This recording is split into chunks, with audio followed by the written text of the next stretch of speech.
Hello and welcome to another episode of our show, Nile TV Live Newsroom. I'm Rehan Morsi and I'll be presenting this show. First, let me reintroduce you to what the show is all about. The show is composed of a number of different segments and of news, and we're going to have a look at the world of politics as well as finance and what's trending in the world of sports, in addition to the latest technology news and the most important art and cultural events. But today is a special day since the Arab Summit is taking place over the next 2 days, and therefore we're going to be heavily focusing on the political segment. So we're going to start off with our first item with the 31st ordinary session of the Arab League Summit kicking off in Algeria on Tuesday. President Abdel Fattah el-Sisi is participating in the 2-day summit, which aims to focus on means of preserving the security and stability of the region. Before addressing the attendees, the Algeria President Abdelmajid Tebboune received the presidency of the Arab Summit from Tunisian President Kais Saied. In his speech, the Algerian president confirmed that the Palestinian cause would remain the central Arab cause, requesting a full national membership for Palestine. He called for establishing a strong Arab economic bloc which preserves joint Arab interests with determining priorities and concentrating on the field of joint action which have positive and quick impact on the Arabs. Tebboune noted that the summit was convened amid an unprecedented regional and international circumstance which have complicated and make things sensitive due to the conflicts and tensions around the world. Presidential spokesman Bassem Radi said that President el-Sisi's participation in the summit comes within the framework of a keenness to boost ties with Arab nations and continue with a pivotal role to coordinate efforts for the interests of Arab people.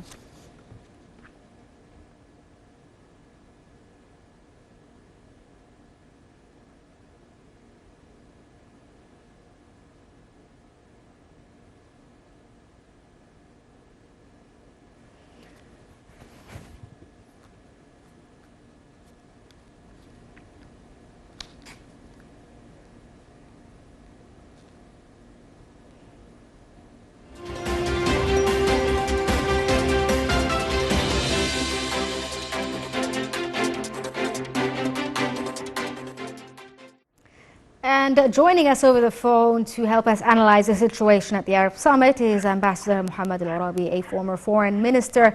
Good evening to you, Mr. Ambassador. Good evening. How are you? I'm good. Thank you so much for joining us over the phone. Okay. No problem.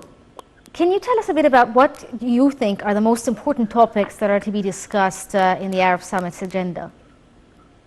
Well, I think from the opening today or tonight, I think we had a sort of hope that all the subjects will be covered and will be discussed.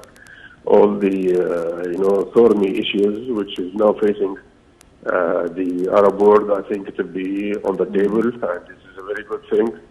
The President of Tunisia and the President of Algeria, I think they showed a lot of commitment to have a sort of solidarity between the Arab countries, and I think this will be reflected on the final statements, which will, I think, will be declared tomorrow. So I am I have a cautious, of course, optimistic views towards what will be the outcome of this summit, and we should be, of course, address all the issues and with maybe some tangible programs and plans how to face all these challenges which has now occurred in the world, not even in the Arab world. So let us hope that tomorrow we will have a sort of clear and tangible results from the statements of the summit, and I'm sure that it will address all the subjects which was a little bit difficult for the last few years since the COVID-19 till now, and then the crisis of Ukraine and Russia, and all the reflections on the Arab world and how we had a sort of negative impact on us in different fields like the energy, the food security, and water security. So many things actually will be discussed, and I think the Arab leaders will address all these issues in a very good manner, and they will approach it in a prudent manner also. Yes, it's quite interesting, sir, that you actually mentioned that, you know, like there are several global economic problems in addition to political tensions and wars as well happening around the world that has affected the global economy as a whole. And this was also addressed in the Arab Summit today, with the Algerian president speaking about it, as well as the Secretary General of the Arab League talking about the impact and effects of what's happening in Ukraine and Russia, in addition to COVID and all of that. Sir, do you believe that there may be solutions coming out, or possible, partnerships between these Arab countries to somehow deal or get through the global financial crisis as a region? I'm so sorry to say no, I don't think so. I don't think that we will have some details tomorrow. Maybe they will have some committees, or they will give the Arab League Secretary General, the authority to have maybe mini discussions with some other countries in order to adopt some new solutions for all these crises. But the Arab Summit, I don't think they will have a clear, results tomorrow. I think they will address the issues in a general manner, and they will try, to keep the coherence of the Arab works, which has occurred now in Algeria, and they will try to avoid any kind of tension or discussion which will maybe have a sort of negative impact on the coherence of the Arab joint efforts, which is now so clear that the Arabs actually will exert a lot of efforts in order to keep this coherence and try to work together to address all the issues. Yes, the President Abdel Fattah al-Sisi is said to also have separate bilateral meetings with several Arab leaders there as well during the summit itself. What do you think will be discussed during these sessions between leaders? Yeah, I think this is one of the good aspects of this summit, that the President he will have the opportunity to have some bilateral discussion with some figures. I think he met with the Secretary General of the UN today, and I guess he will have maybe some bilateral meetings tomorrow, like maybe the President of Sudan, some other leaders.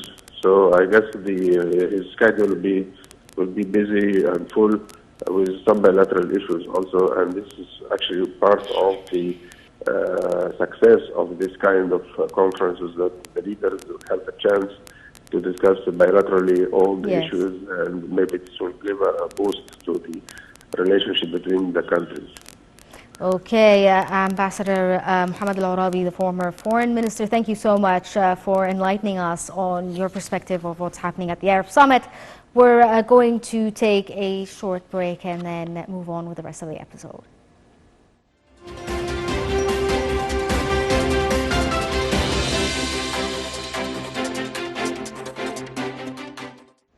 On the eve of the Arab Summit, the Arab foreign ministers held a preparatory meeting that agreed on draft resolutions that will be submitted to leaders for endorsement. Algeria's foreign minister Ramtan Lamamra described the deliberations as successful. The Algerian top diplomat had said that the meetings had witnessed deep discussions on organizing the schedule. Chief among the summit's discussions will be the Palestinian cause, along with the food and energy crisis amid Ukraine's war and the establishment of diplomatic ties between 4 Arab nations and Israel.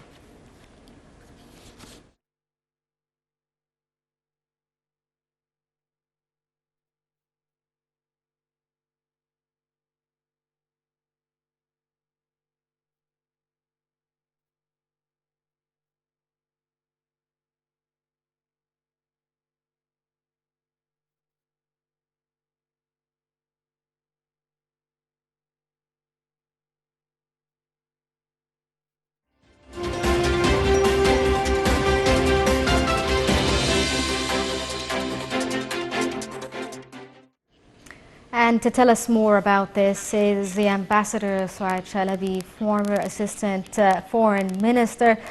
Good evening to you, Ambassador. Good evening. Can you tell us a bit about what do you think are the most important ideas that were discussed during the prep meetings of the Arab foreign ministers? Some of the topics that were, told to the media were basically food, energy, as well as the Palestinian cause. Which one of these do you think is the top priority for the summit? I think that this summit is very important. This summit is very important because it is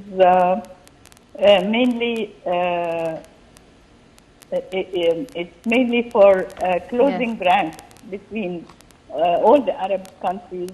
Since the last 3 years, they haven't been meeting. So there have been a lot of things happening, as you know, the COVID, as you know, the food crisis and the energy crisis, and now we have a climate crisis. So the Arab leaders had to come together in order to reach a solution to these problems.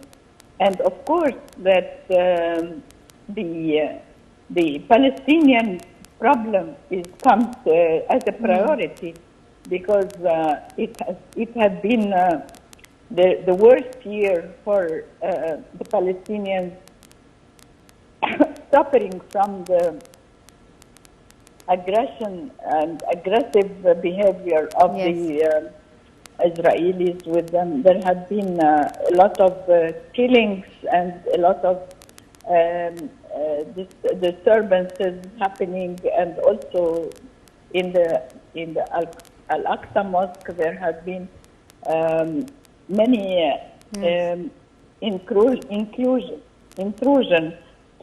from the police and the Israeli police. So I think that this summit will handle the Palestinian issue in a very as a priority, because also the Algerian president earlier this year was able to reach a reconciliation between the Palestinian factions, and this made this summit a special one because of the role of the Algeria.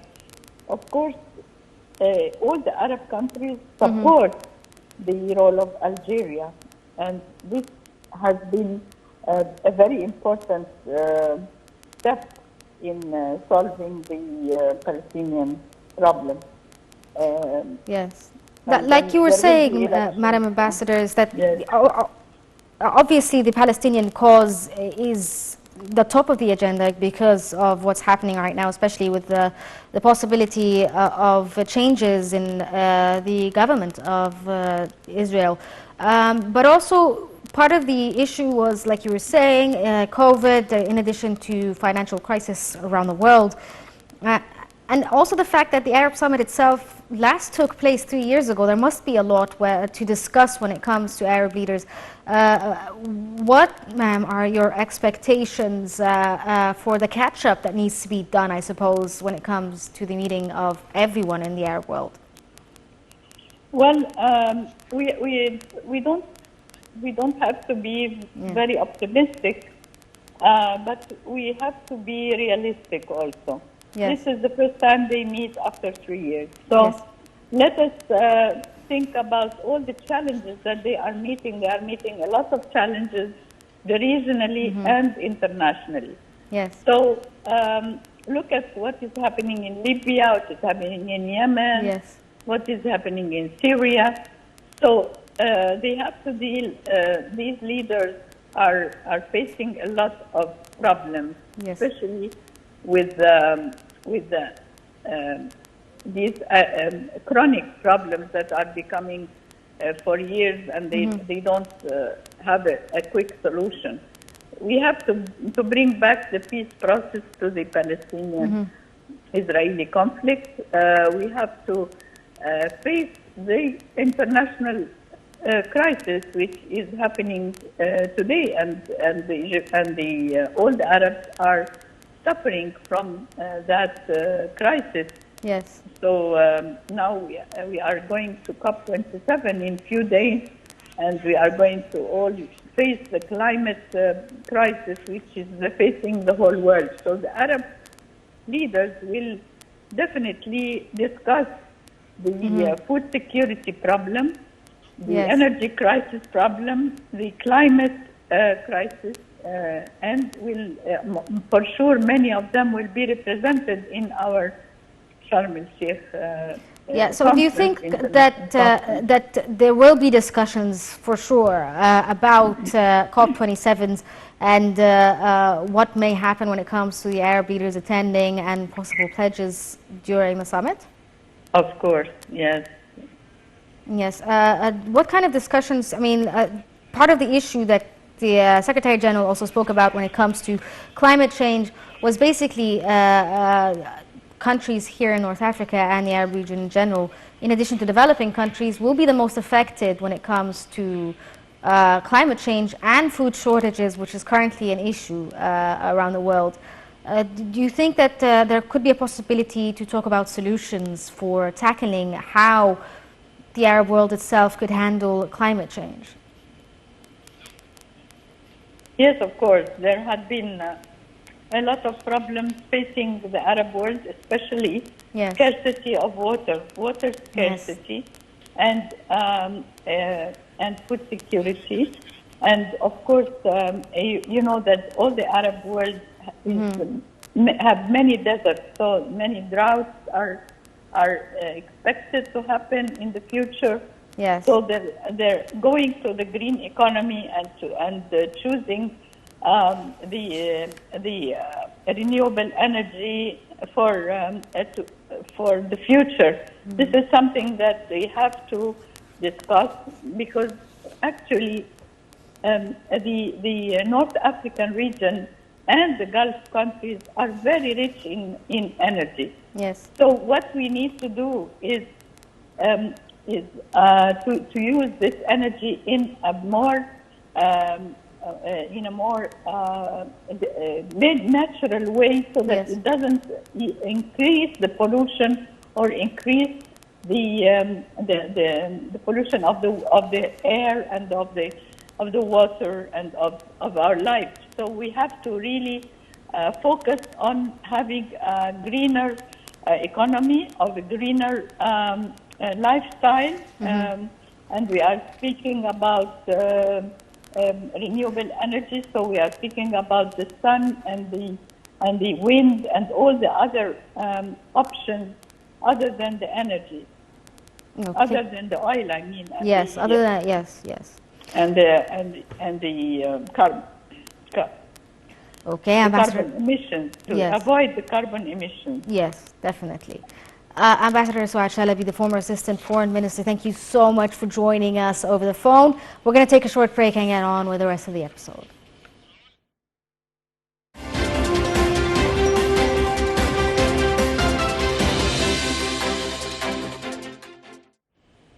Former Brazilian President Luiz Inácio Lula da Silva of the Workers' Party on the second round of the country's presidential election on Sunday, defeating incumbent Jair Bolsonaro of the Liberal Party by a narrow margin. According to figures released by the Superior Electoral Tribunal, Lula da Silva obtained 50.88% of the vote, surpassing Bolsonaro of 49.12%. This is the smallest difference in a second round of presidential elections in Brazil's history. Lula da Silva, founder of the Workers' Party, focused his campaign on social issues, making pledges including minimum wage increases, strengthening of the state-owned companies, and efforts against hunger and poverty. The 77-year-old served as a Brazilian president from 2003 up to 2010. He was convicted of taking bribes from engineering firms in the return for public contracts in 2018 and spent more than 18 months behind bar. And in 2021, a Brazilian Supreme Court judge overturned the graft convictions against him, clearing the way for him to run for presidency again in 2022.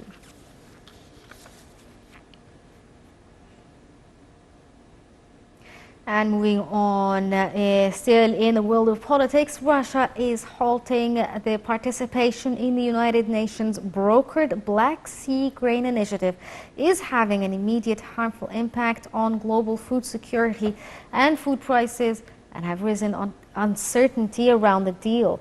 The U.S. State Department spokesperson Ned Price had said this on Monday.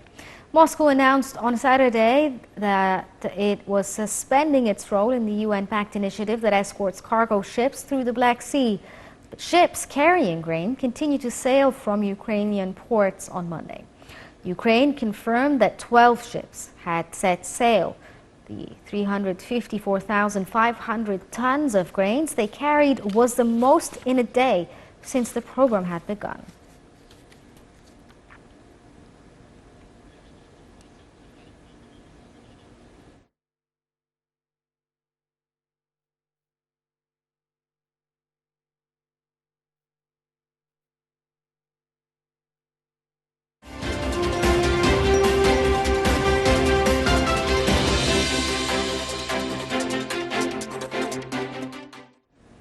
And that was the end of the political segment. We move on to the world of business and finance, where unfortunately it seems quite a bit grim for some countries, in fact a lot of countries around the world, and specifically in the US. The aggressive rate hikes taken by the US Federal Reserve could go beyond being merely a currency war and become more of a war of economic systems with widespread impact on the global economy, according to Michael Hudson, a professor of economics at the University of Missouri.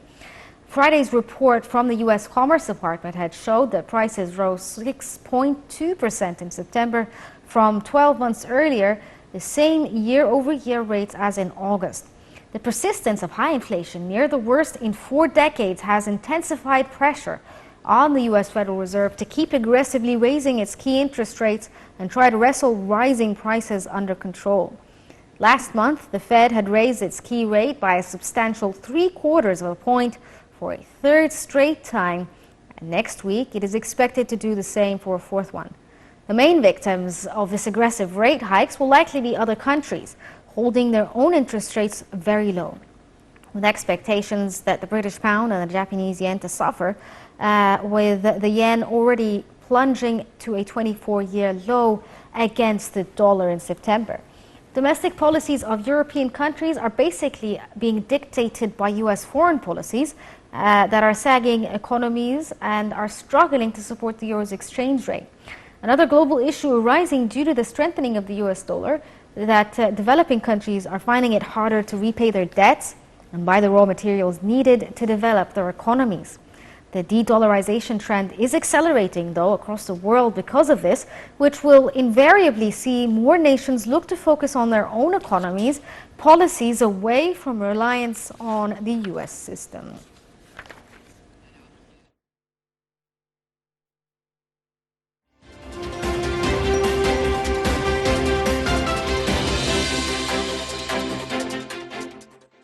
And joining us over the phone to tell us more about the U.S. Federal Reserve and what's happening globally is Dr. Amr Saleh, a professor of political economics at Ain Shams University.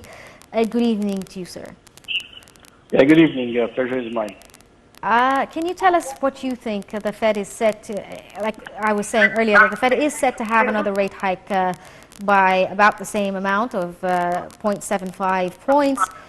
What does this actually mean for the U.S. dollar? Yeah, that's true. You know, the Federal Reserve is expected to raise rates for the 6th time this week. But at the same time, the inflation continued to increase and to defy all the expectations. It's true that we have witnessed a very slight decrease of the inflation, remember, in the last month of June, but on the long term, we see no signs of slowing rates of inflation, despite the several increases of the rates in the U.S. And last September, prices have increased and inflation have increased, reaching around around 10%, 9.8%. Yes. And because the Reserve continues to increase rate hike over 75 basis points. This Yes. was in September. And Yes. this is the fifth rate hike of this year.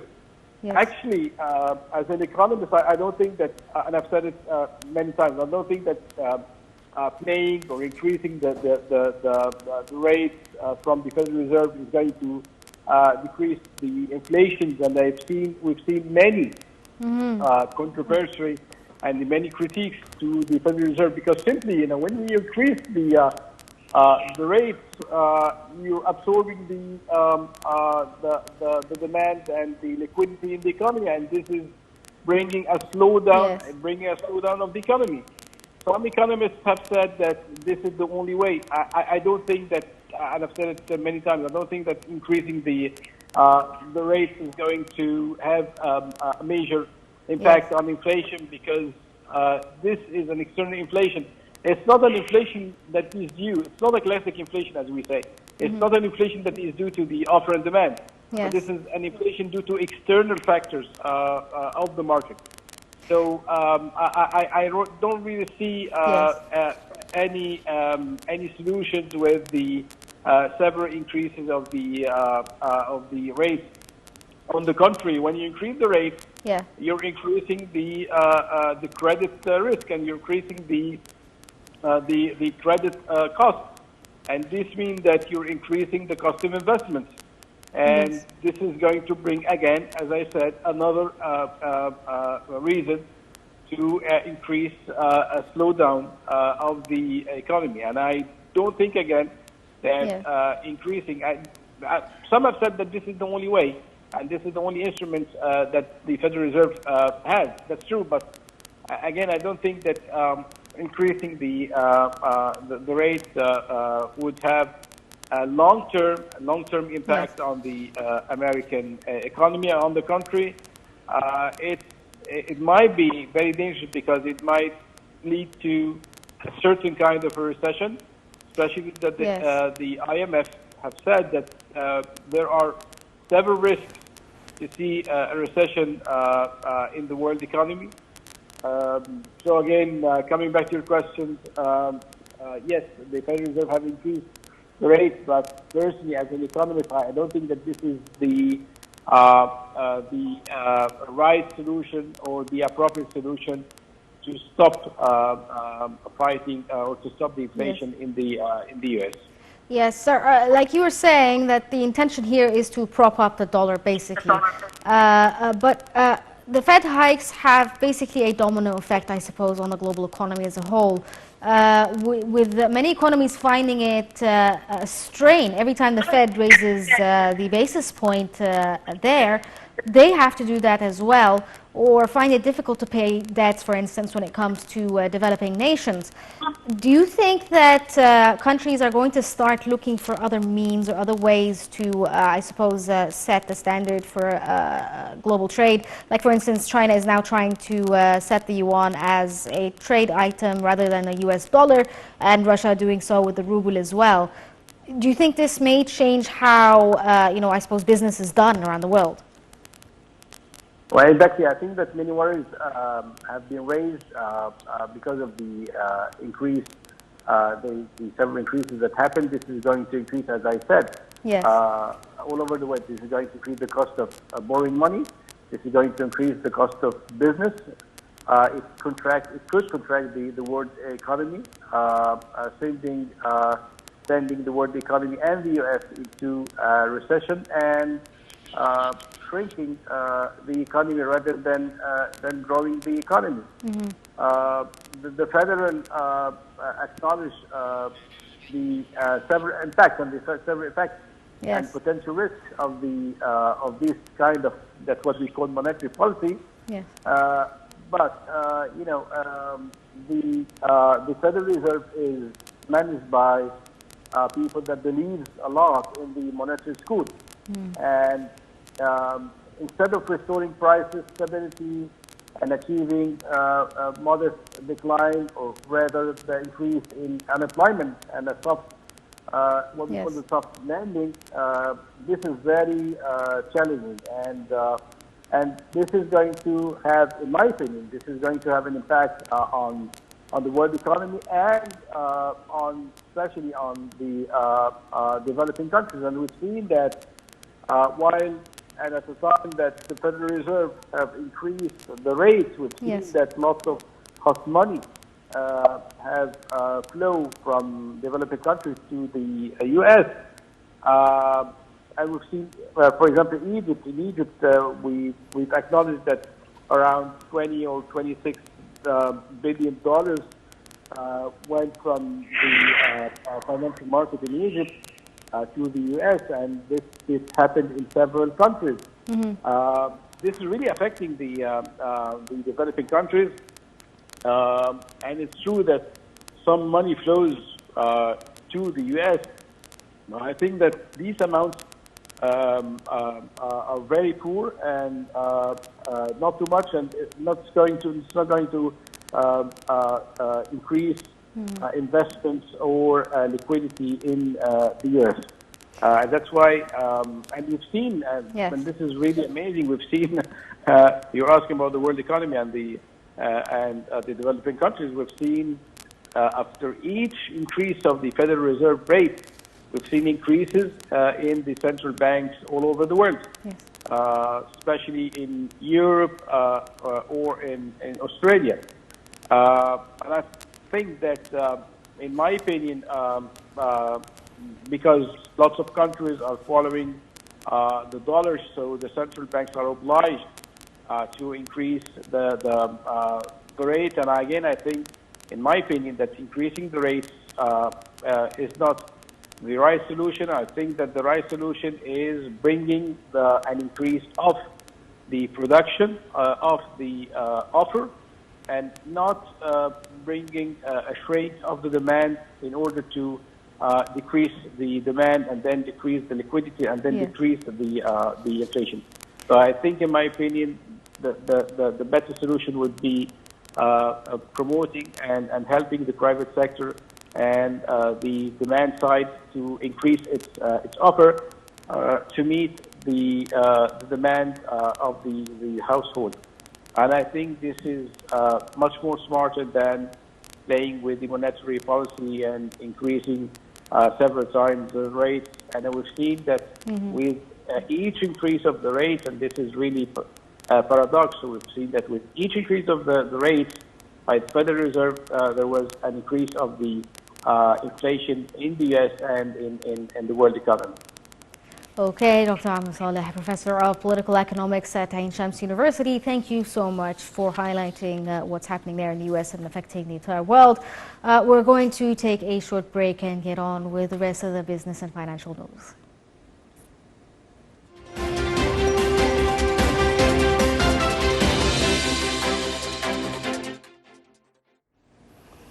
Welcome back. And over in Europe, the ever-mounting inflation in the UK will keep its upward trend, and the solutions will not have an immediate effect. According to British experts, the grim outlook for the economy is here to stay. Here's the story.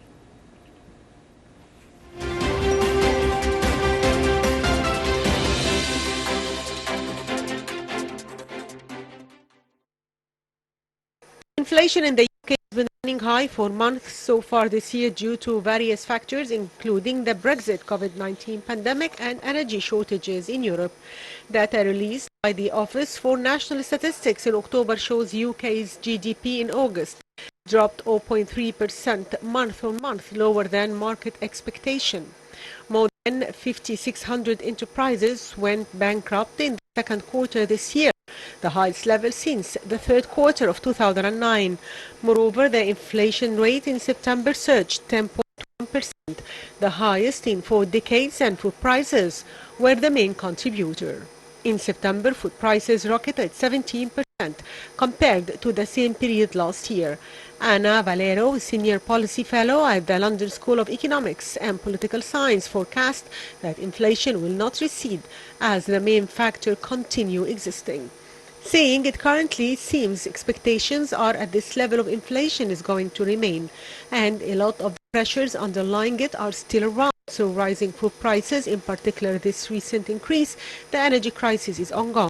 According to a survey conducted by the British Consumer Protection Association in early October, about 85% of those participating in the survey had to cut their food spending to save food as the cost of living continues to rise. The central bank, the Bank of England, had forecast a recession in September. The top two priorities for the British government now are curbing rampant inflation and stimulating economy, which have not been solved after 4 chancellors of the exchequer this year.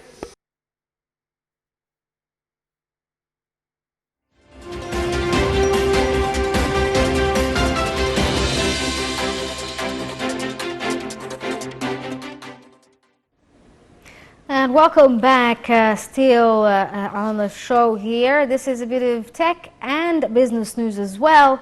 With the U.S. midterm elections less than 2 weeks away, Elon Musk's $44 billion acquisition of Twitter could unleash a fresh wave of election misinformation, just as voters are casting ballots that will determine control of Congress for the next 2 years.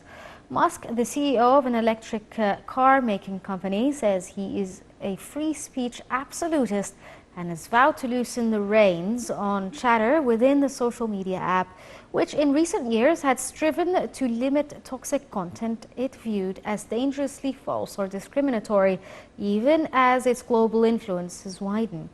Musk sought to address fears on Thursday, telling the advertisers that the platform cannot be a free-for-all hellscape, whether anything can be said with no consequences. But Musk has voiced skepticism about the site's permanent base of figure, such as former President Donald Trump, who lost his account shortly after the January 6, 2021 U.S. Capitol mob supporters attacks there.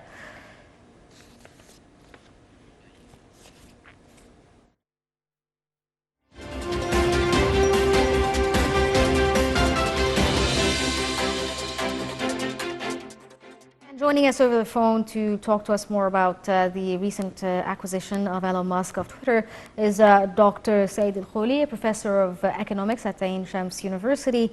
Good evening to you, sir. Good evening, ma'am. With Musk taking over Twitter for a whopping $44 billion, why do you think that there is fears when it comes to misinformation on the social media app, I suppose? First of all, a week from today, we'll have a Super Tuesday, as you call it in the States, where the midterm election for the Congress and the Senate will start a week from today. And the role of Twitter and social media played a very major role with false claim about Democratic candidate and the occasion and the distribution or location of ballots across the state. They send a very negative campaign against Democratic because Democratic hold right now with Nancy Pelosi control the Congress and Chuck Schumer he control the Senate with the majority in both the House and the Senate. And of course, when you have a negative campaign against Democratic, they may be the balance of power will go toward the Republic. And that's why Mr. Elon Musk fired his board a few hours ago, I believe 12 hours ago. He dissolved the Twitter director of board of directors, all of them. And he claimed himself as the CEO of Twitter. Of course, the stock market and the share for Twitter, it really went sky high within the last few weeks because of that claim and for negative advertisement. Because, you know, in the campaign, they spend too much money in media, in TV, and so on.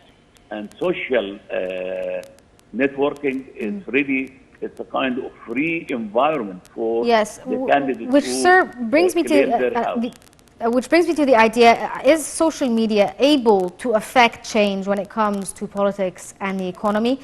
Can it bring, for instance, the stock market down? Absolutely, ma'am, because it has, when you talk about negative all the time, it will have a significant impact on the Democratic candidates. And when you have a negative campaign against the economy, for example, like what we have, it affects in a way or another the public opinion, which it really play a major role in the next 2 years for Biden. Yes. Because now he is the Democratic politician control both House and Senate, and if the Republic control House and Senate again, it will be a nightmare for President Biden for his next 2 years. We expect more Republicans will win this in Super Tuesday, and that is what is the social media claim in the last few months. Of course, the big winner from that is Elon Musk, where his stock market for Twitter is sky high. It started. Okay. Well, sir, unfortunately, we're sort of running out of time when it comes to the episode. There's a lot to talk about when it comes to Twitter, but unfortunately, we have to end it there. So, Dr. Saeed Al-Khouli, Professor of Economics at Ain Shams University, thank you so much for joining us, and hopefully we'll have you again on the episode. We're going to take a short break and get on with the rest of it.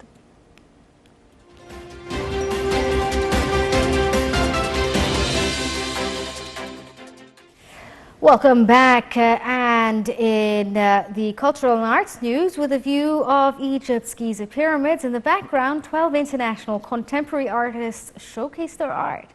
The exhibition Forever is now opened on October 27th and will stay on until the end of the month. The art exhibition is organized by the Art d'Egypte, an Egyptian cultural platform promoting contemporary art and heritage sites.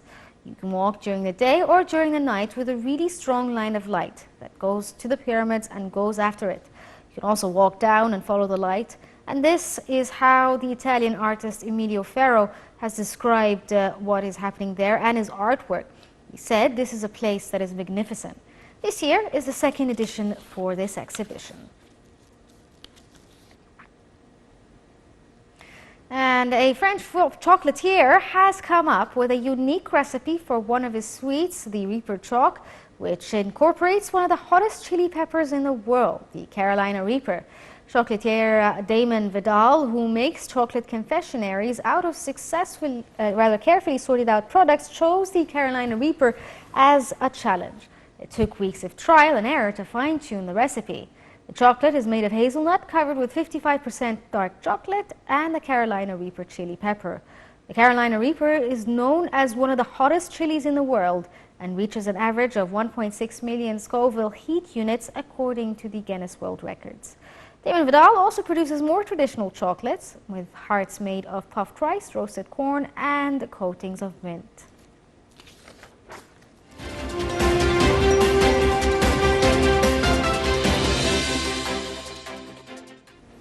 And in the world of sports, the semi-automated offside technology will be used at this year's World Cup, with the world governing body FIFA promising decisions that are more accurate and a lot quicker.